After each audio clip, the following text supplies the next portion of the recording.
BYD, Build Your Dreams, construisez vos rêves. Une nouvelle marque qui nous vient de Chine, une nouvelle voiture forcément, a-t-elle une chance sur notre marché? On va le savoir tout de suite avec Frédéric.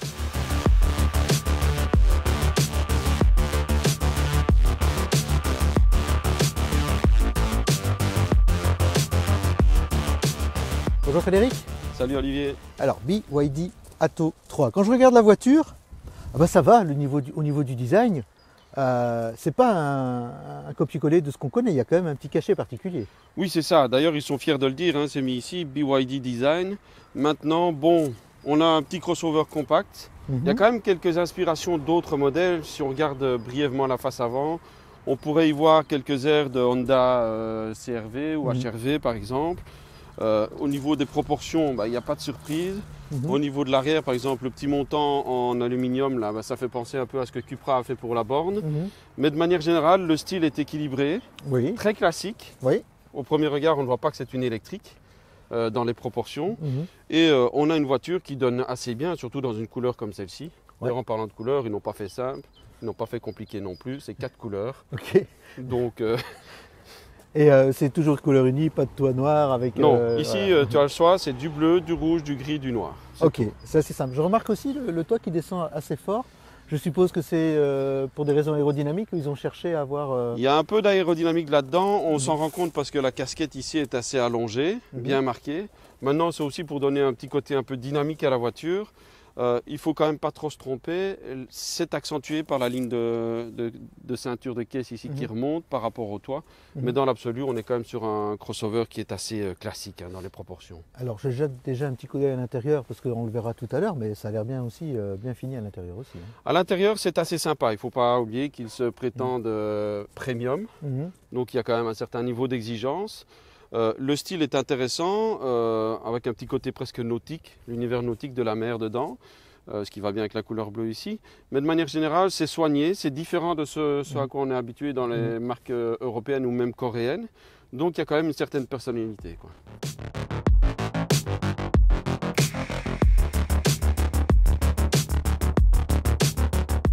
On quitte un petit peu le capot pour aller à la trappe qui est à l'avant. Oui, effectivement, parce qu'en fait, c'est une architecture tout à l'avant. Donc, c'est une traction avant, le moteur est devant, la trappe de recharge est à l'avant également. Donc, on est sur un classique, combo et type 2, donc il n'y a pas de souci à ce niveau-là.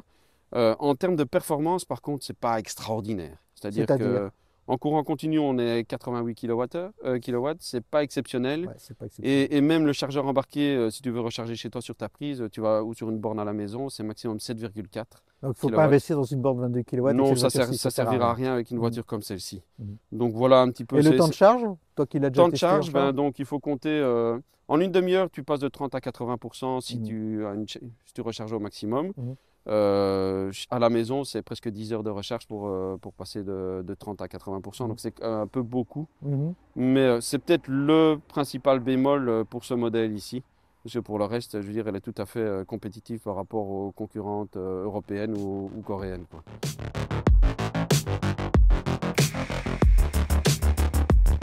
Alors Frédéric, voilà, on est à bord de la BYD Atto 3. Comment tu le sens au volant? C'est une conduite assez sereine, hein, donc on est dans une voiture électrique certes, mais qui n'est pas nerveuse. On a une puissance équivalente à ce qu'on a dans une Volkswagen ID3 de 204 chevaux, mais les commandes sont plus souples, la réponse à l'accélération est plus souple, et c'est clairement une voiture qui est destinée à une conduite en bon père de famille, quoi, hein. Donc c'est fait pour voyager, c'est pas fait pour commencer à faire l'arsouille dans les virages. La suspension n'est pas faite pour. Oui, c'est ça, en parlant de suspension, il y a aussi autre chose que j'ai remarqué, c'est que là on est sur un certain revêtement avec des plaques de béton là, qui est toujours assez bruyant. Mais on entend fort quand même ce qui se passe à l'extérieur, la sonorisation n'est pas un peu, un peu limite. C'est un des défauts de la voiture, c'est-à-dire qu'au niveau des bruits aérodynamiques, une fois qu'on dépasse 110 km/h, les bruits deviennent vraiment désagréables, et au-delà de 120, 125, c'est vraiment très gênant. Mais sinon, en conduite urbaine, il n'y a pas trop de problème. Par contre, au niveau de la suspension, on entend beaucoup le bruit des chocs, etc.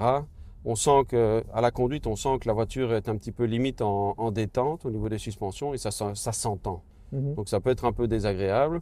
Sur un billard comme cette partie-ci, il n'y a pas de souci, mais sur les hautes fréquences, euh, on, on est un peu quand même dérangé par le fonctionnement de la suspension. C'est un peu dommage, mais ce n'est pas non plus rédhibitoire parce que ça n'a pas de conséquences sur le confort à proprement parler, quoi. Et au niveau de la position de conduite, de l'ergonomie, c'est Il y a ce qu'on connaît moyen d'habitude? d'avoir une bonne position de conduite. Alors on reste sur une position de SUV, c'est-à-dire on est assis haut un peu comme sur une chaise. Mhm. Malheureusement là-dessus, il n'y a pas vraiment d'alternative à cette configuration-là. Mais les réglages restent plutôt amples, électrique pour le siège et manuel pour le volant. Mais il y a moyen d'avoir une position de conduite qui peut convenir à peu près tout le monde, quoi. Seuls peut-être les très grands gabarits seront un peu gênés parce que justement le siège reste en haut, on n'est pas forcément toujours hyper bien mis si on est plus grand, quoi. Alors, une autre question typique des voitures électriques, la conduite une pédale, c'est possible avec cette BYD? Alors non, clairement Ah. non. La régénération peut se régler ici par le petit bouton ici. On a un modèle standard, un modèle high, Mhm. mais même sur le modèle high, on ressent un peu plus la décélération quand on lève le pied, mais la voiture ne s'arrêtera pas au feu rouge toute seule. Concrètement, sauf si tu lèves le pied 300 mètres avant, mais à ce moment-là, je veux dire que tu ne te fais pas beaucoup d'amis dans la circulation. Ok. Donc c'est un petit peu dommage. C'est le regret qu'on peut avoir par rapport à une voiture qui, a priori, est full électrique. On n'est pas non plus sur une hybride rechargeable. Mhm. Maintenant, c'est le seul petit bémol parce que pour le reste, en termes d'assistance et autres, elle est, je veux dire, assez bien faite au niveau des références européennes. Là-dessus, il n'y a pas trop de problème, quoi. Sur autoroute, par exemple, ben, le système de maintien de ligne combiné au régulateur adaptatif permet une conduite très sereine. Dans les embouteillages, il va jusqu'à l'arrêt et il repart, pour autant que l'arrêt ne soit pas trop long. Et même dans le cas où il ne repart pas, tu appuies un peu sur l'accélérateur et c'est reparti, quoi. Donc là-dessus, je veux dire, la voiture est vraiment bien faite. Ça n'est pas intrusif. C'est présent, mais ça n'est pas intrusif comme sur certaines voitures chinoises parfois. Donc je dirais que le compromis là est plutôt réussi.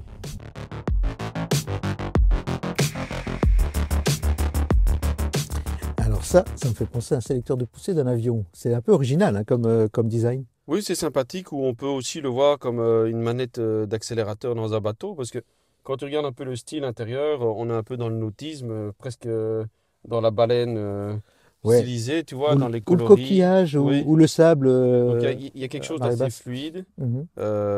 Les commandes aussi qu'on retrouvait dans les anciens bateaux ici, comme ceci pour les aérateurs, les grosses manipulations Mhm. ici sont faciles. Et alors autre chose aussi qui m'intrigue, c'est cet écran. C'est un écran 16:9, mais il est mis Ah oui, donc en vertical. fait c'est un écran magique et tu pourrais te faire tourner la tête, tu vois. Donc Ah oui. c'est assez sympa, c'est gadget en soi. Mhm. Mais ça peut être intéressant en fonction de ce que tu fais. Donc quand tu roules, tu peux très bien le mettre comme ceci pour avoir juste la partie info-divertissement plus Mhm. facilement accessible. Et bon, bah, quand tu fais tes manœuvres ou quand tu es à l'arrêt pendant que tu recharges, tu peux le mettre comme ça. Il y a moyen de faire tourner des petites vidéos Mhm. ou d'être sur Spotify tranquillement. C'est vraiment bien fait en fait. Ouais. La technologie à la chinoise un peu comme ça, Voilà, un c'est peu ça. On gadget. en met plein les Mhm. yeux, Mhm. mais c'est pas bling bling non plus, donc c'est sympa, quoi. Par contre, au niveau tableau de bord, au niveau compteur, c'est quand même très minimaliste, c'est très C'est petit. minimaliste, mais c'est suffisant. Donc on a un petit écran de 5 pouces, mais où toutes les informations utiles sont reprises dessus. La seule chose qui peut éventuellement manquer, c'est les informations de navigation, mais Mhm. forcément, quand tu as un écran comme ça à Ouais. côté, Mhm. c'est moins rédhibitoire. Mais pour le reste, je veux dire, l'instrumentation est claire, lisible, que ce soit de jour ou de nuit.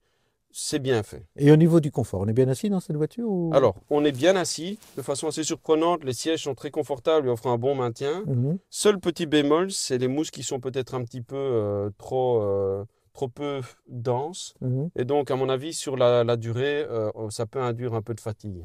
Et à l'arrière? À l'arrière, même chose. L'avantage, c'est que grâce à leur technologie de batterie Switch Blade, Mhm. la batterie est moins épaisse et donc ça libère de la place. Et contrairement à beaucoup d'électriques, on sait mettre ses pieds en dessous du fauteuil avant. Ok. Donc ça permet d'avoir une habitabilité qui reste quand même sympa et une position des jambes qui est plus ergonomique. Alors, une dernière chose qui m'intrigue, c'est les matériaux. Quand on touche, on pense que c'est du cuir, mais... Non, donc ici en gros, tout ce qui ressemble à du cuir est vegan. Mhm. Il y a une vraie volonté d'avoir des matériaux durables, que ce soit au niveau des mousses ici, etc. Et puis bon, bah, il y a une petite originalité, c'est que, à mon avis, le gars qui a dessiné la voiture était un peu musicien, donc il a fait du recyclage. Et sur les bords, tu as les vides-poches en fait. Ah oui, ah, on peut faire C'est de de la la corde de musique. guitare, C'est pas effectivement. mal. Si on n'a pas de radio, on fait un peu de Et musique. oui, moi hier, j'étais avec mes enfants dans la voiture, elles se sont éclatées avec ça. Mhm. Et c'est vraiment la volonté, c'est-à-dire que dans leur dossier de presse, ils parlent vraiment d'une guitare stylisée à 3 cordes, d'accord, Mhm. mais c'est une petite touche sympa. Et pour une fois qu'ils font quelque chose que les Européens ne font pas, c'est sympa.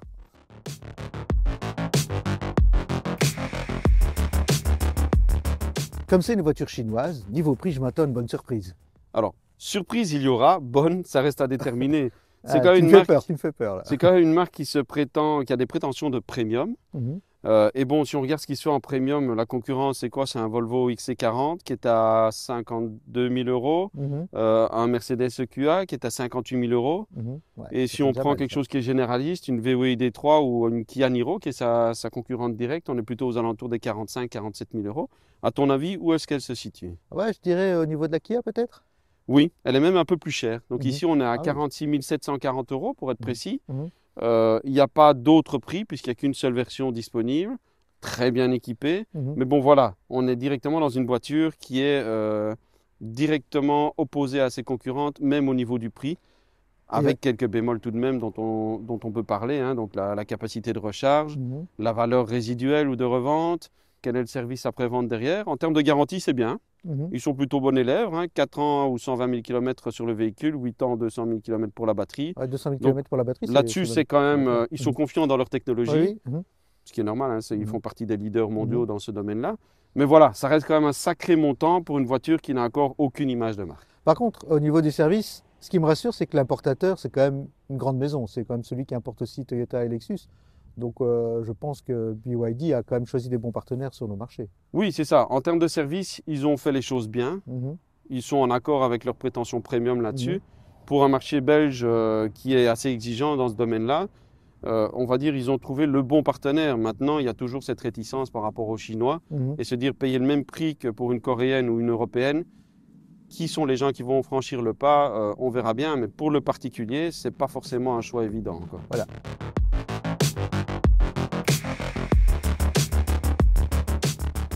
Frédéric, maintenant qu'on a fait le tour du propriétaire de la BYD Atto 3, est-ce que c'est une voiture, une bonne voiture ou pas? Est-ce qu'elle a sa chance sur notre marché? Alors en tout cas, elle la mérite. La Mhm. voiture est bonne, c'est confortable, ça roule bien, bien équipé, avec une bonne qualité de service. Maintenant, il y a quand même deux bémols. Pour les professionnels, c'est quelle est la valeur résiduelle de cette voiture chinoise dont on ne sait rien. Et pour les particuliers, c'est que le prix est identique à la concurrence européenne ou asiatique établie. Donc, est-ce qu'elle va trouver son public? Ça, on ne Mhm. sait pas, mais qui l'essaye pourrait l'adopter en tout cas. Merci Frédéric. Je t'en prie. N'oubliez pas que vous pouvez retrouver tous nos essais et d'autres vidéos sur notre page YouTube. Les essais, l'actualité automobile, c'est aussi dans le magazine Le Moniteur Automobile et sur moniteurautomobile.be. Merci de nous avoir écoutés. À bientôt.